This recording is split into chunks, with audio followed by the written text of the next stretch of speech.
Donc, je suis Pierre-Yves Bourguignon, je remplace Philippe Marlière qui est retenu à Cambridge pour précisément discuter les futures orientations du projet que je vais vous présenter.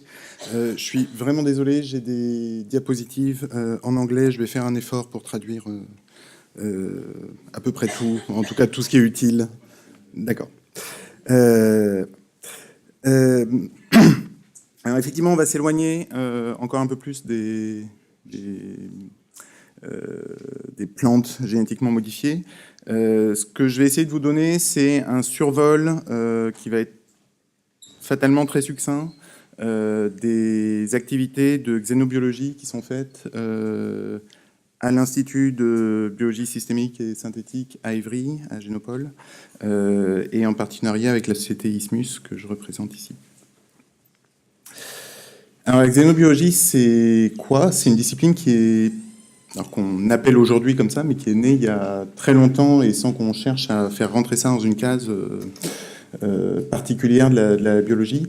Le monsieur que vous voyez ici, c'est un jeune retraité qui s'appelle George Cohen, qui est en fait un âge assez avancé, qui en tout cas en 1957, donc c'est quelqu'un qui a fait toute sa carrière de biologiste à Pasteur. Et en 1957, il avait isolé dans les toilettes de Pasteur, ils avaient dans ce laboratoire une souche de colis qui n'était plus capable de produire sa propre méthionine et qui était donc dépendante pour sa survie de la méthionine qu'on lui donnait. La méthionine, c'est une molécule qui contient, c'est un acide aminé essentiel, qui contient un soufre, et il s'est mis à cultiver la méthionine sur de la sélénométhionine, cultiver les cellules sur de la sélénométhionine. Il a remplacé le soufre par un sélénium, ce qui se fait très bien. Donc il a synthétisé ça, il a cultivé cet organisme là-dessus, et il a obtenu un remplacement complet. Donc des bactéries qui ne recevaient plus de méthionine, qui n'étaient plus capables d'en produire non plus, qui avaient simplement un ersatz qui était la sélénométhionine, ont complètement adopté cet ersatz et faisaient toutes leurs protéines avec de la sélénométhionine. Ça s'est passé en 1957. C'est probablement une expérience fondatrice, même si, en particulier, George Cohen ne se rendait pas du tout compte de la portée de ce résultat. Et ça a amené diverses personnes, en particulier Philippe Marlière, à questionner qu'est-ce qu'on peut faire comme ça en faisant un espèce de morphing. Vous savez, c'est cette opération où on passe d'un visage à un autre, où on transforme une image en une autre. Ah, je vous en prie, si vous savez faire, allez-y.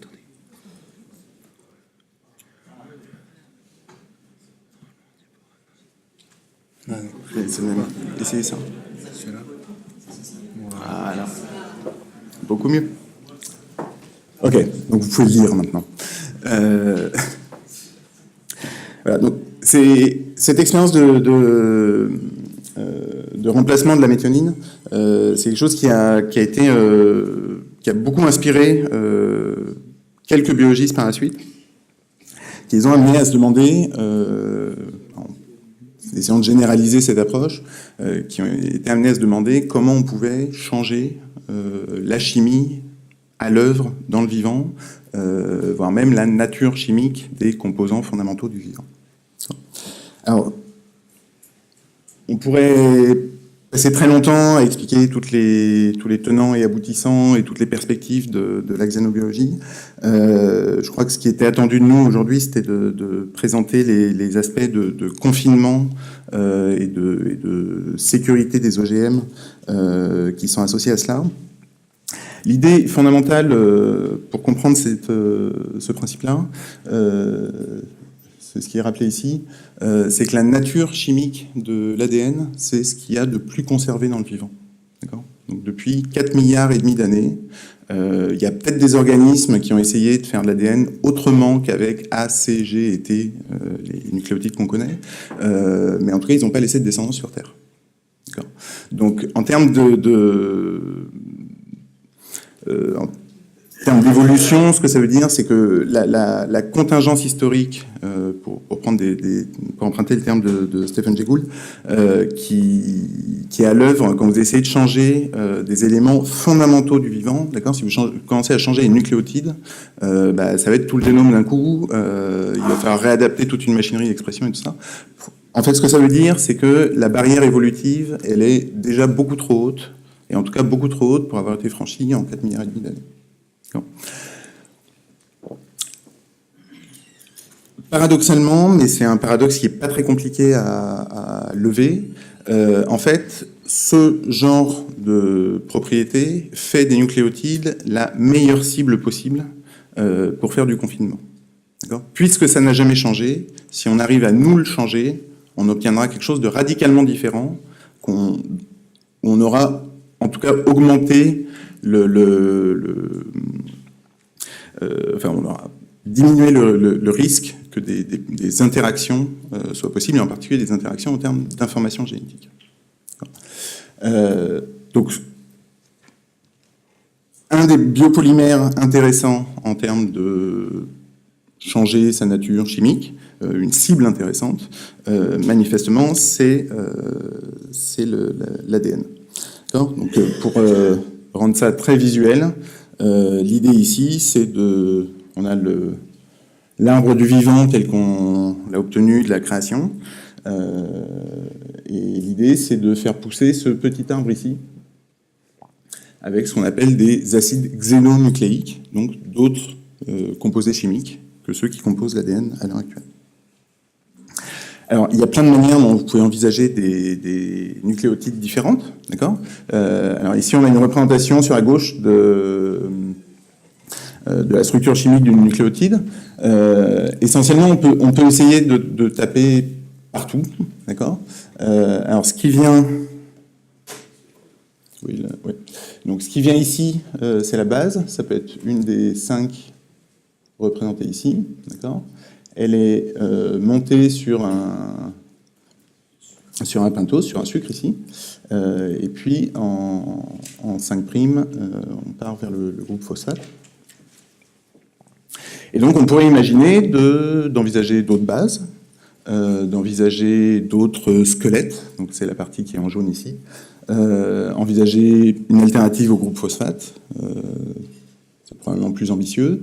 Et puis quelque chose qu'on ne voit pas ici, c'est qu'avant de polymériser, pour pouvoir polymériser des nucléotides, il faut qu'ils soient activés, donc il y a un groupe partant quand on fait la polymérisation.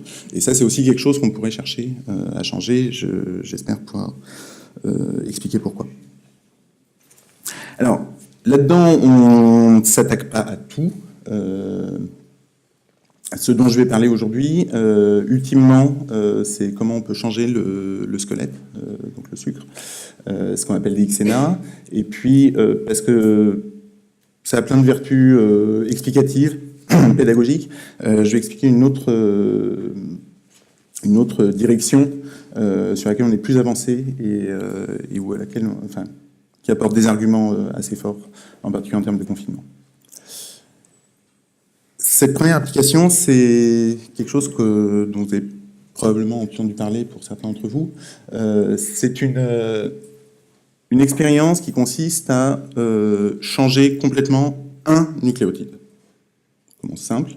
Le nucléotide qu'on a ciblé, c'est la thymine, celui que vous avez au milieu. D'accord. Donc, je montre que la base. Et un analogue de la thymine, dont on sait, par littérature des années 70, qu'en fait, il s'infiltre dans l'ADN, donc il arrive à rentrer, il est toléré dans une certaine mesure. C'est le 5-chlorouracile, c'est celui que vous avez sur la droite ici. L'expérience a consisté à considérer cette carte métabolique qui nous explique comment la thymine, en haut à droite, rentre jusqu'à être incorporée dans l'ADN. Et si vous êtes attentif, vous verrez qu'il y a en fait 2 sources. Il y a une source par le recyclage de l'ARN, qui passe par un gène qui s'appelle TIA, et puis il y a une source qui vient par un gène qui s'appelle NTD, et qui prend la thymine elle-même, et qui l'active jusqu'à son intégration dans l'ADN. Ce qu'on a fait, c'est que, enfin, ce qui a été fait, c'est que le gène TIA a été retiré et on a mis au point un protocole de culture qui consiste à alterner un milieu qui contient de la thymine, dont l'organisme a besoin vu qu'elle est plus capable de produire sa propre thymine. Donc ça, c'est ce qu'elle reçoit quand elle est pas en très bonne forme. Et puis, quand elle est vraiment en forme, on lui donne pas de thymine du tout. D'accord ?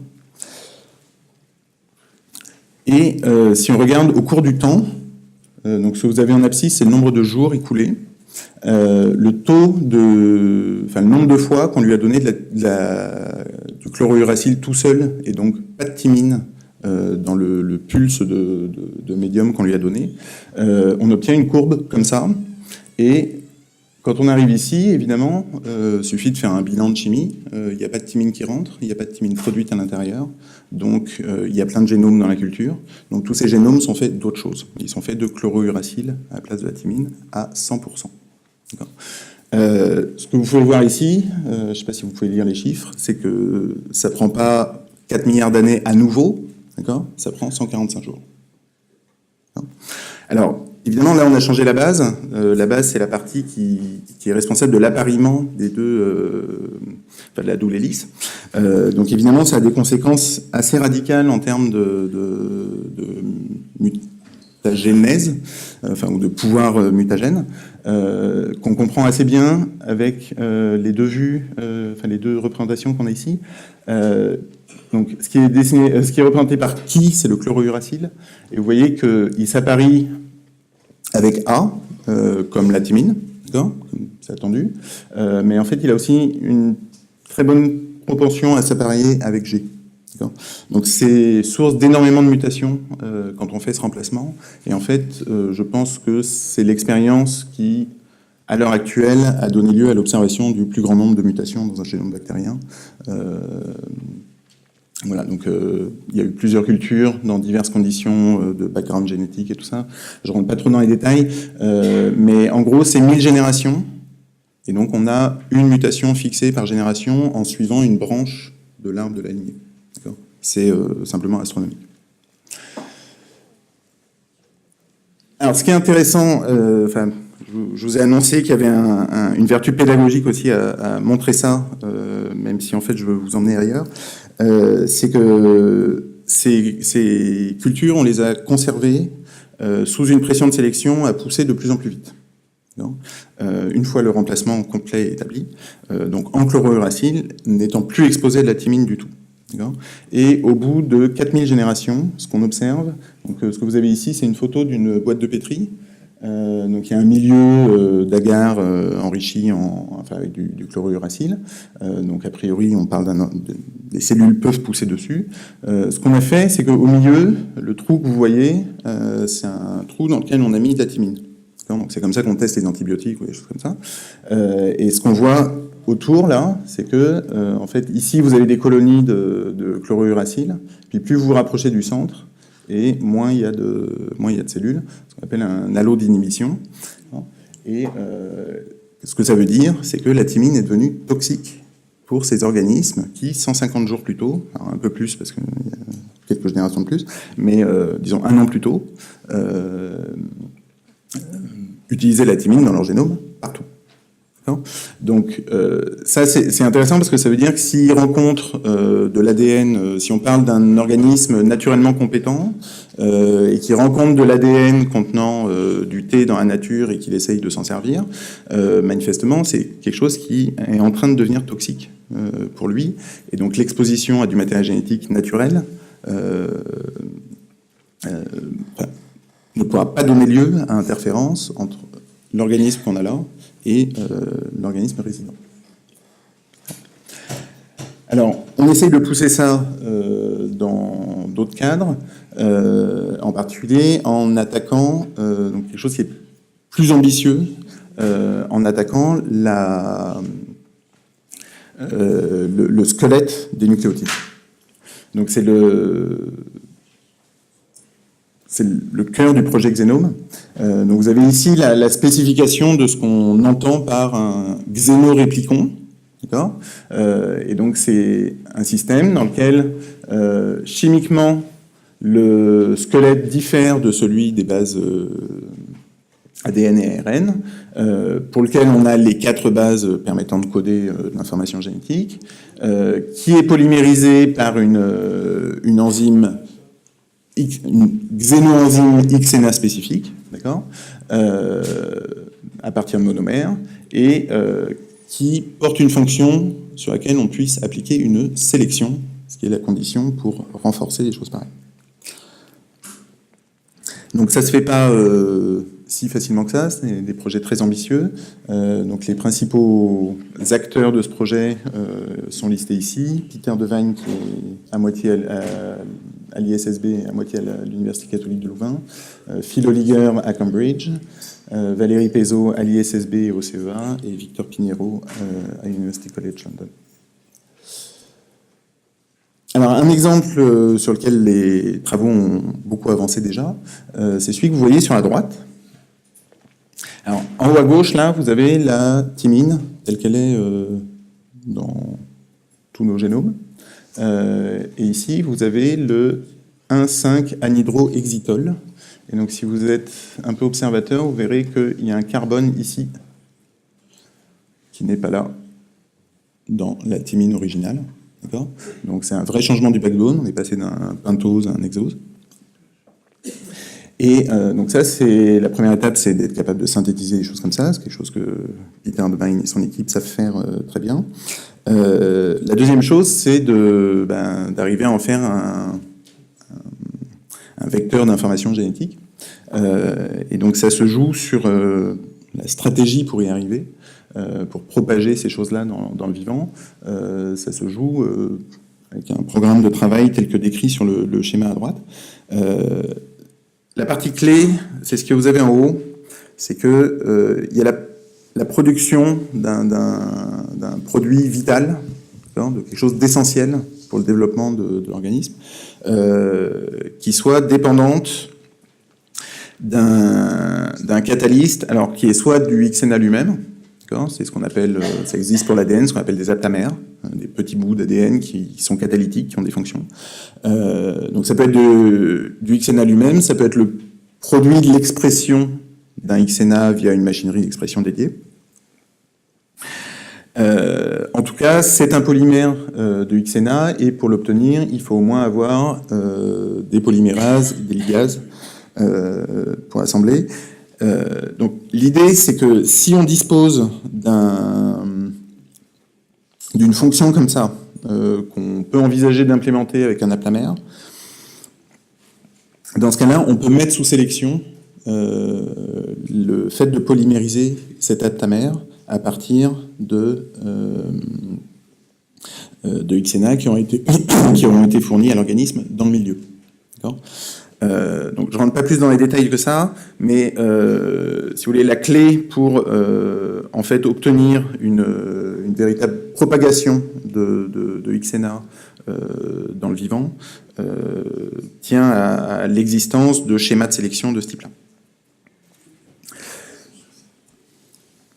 Alors, où est-ce que ça nous emmène en termes de sécurité ? Une manière de le voir, c'est que faire ça, apporter du XNA apporter des nouveaux vecteurs d'information génétique, c'est une manière de modifier le dogme ou de détendre le dogme central de la biologie moléculaire de la manière que vous avez en bas, les 2 dernières lignes. Donc on peut imaginer que vous ayez du XNA qui soit à côté. Donc vous ayez des X-plasmides, des xénoplasmides dans des bactéries qui ont un génome tout à fait normal à côté, avec une machinerie d'expression dédiée, et qui donne lieu à la production de certaines protéines. D'accord ? Alors, l'intérêt en termes de biotechnologie, ou peut-être pour essayer de faire le lien avec les plantes génétiquement modifiées ici, je pense que tout ce qui a été discuté, donc je partage pas mal des opinions, d'accord, professeur Montagu est reparti, je partage pas mal des opinions qu'il a exprimées, mais je pense qu'il y a quelque chose qui va être difficile où l'argumentation va être difficile. C'est qu'aujourd'hui, on parle essentiellement de transfert de gènes existants dans la nature d'une espèce à une autre. D'accord ? Faut pas se mentir, on ne sait pas écrire de nouveau du texte génétique à l'heure actuelle, et donc on ne sait pas écrire des enzymes. D'accord ? Maintenant, on commence à... La mutagénèse pour optimiser les enzymes, c'est quelque chose qui avance à toute vitesse. On arrive à emmener des organismes quand même très loin de leur état naturel. L'exemple des 1000 mutations en 1000 générations sur la manip chlorouracile, c'en est un exemple, mais il y en a plein d'autres, et les gens s'ingénient à faire ça. Et donc on va avoir un jour des activités enzymatiques nouvelles qu'on va vouloir mettre dans des fermenteurs, dans des plantes peut-être un jour. Et ces activités enzymatiques nouvelles, on n'a peut-être pas envie qu'elles deviennent... qu'elles rentrent dans l'arsenal du vivant naturel, et donc probablement que les coder sur des X plasmides de cette manière-là, ou imposer qu'elles soient exprimées par un mécanisme orthogonalisé, c'est probablement une manière, une solution technologique. On disait tout à l'heure, il n'y a pas de probabilité zéro, il n'y a pas de risque zéro. En tout cas, ce qu'on croit avec des technologies comme ça, c'est qu'en démultipliant ce genre de stratégie, on va pouvoir descendre les probabilités très, très, très bas, très en dessous du taux de souris dans le pain. D'accord ? Je vous remercie.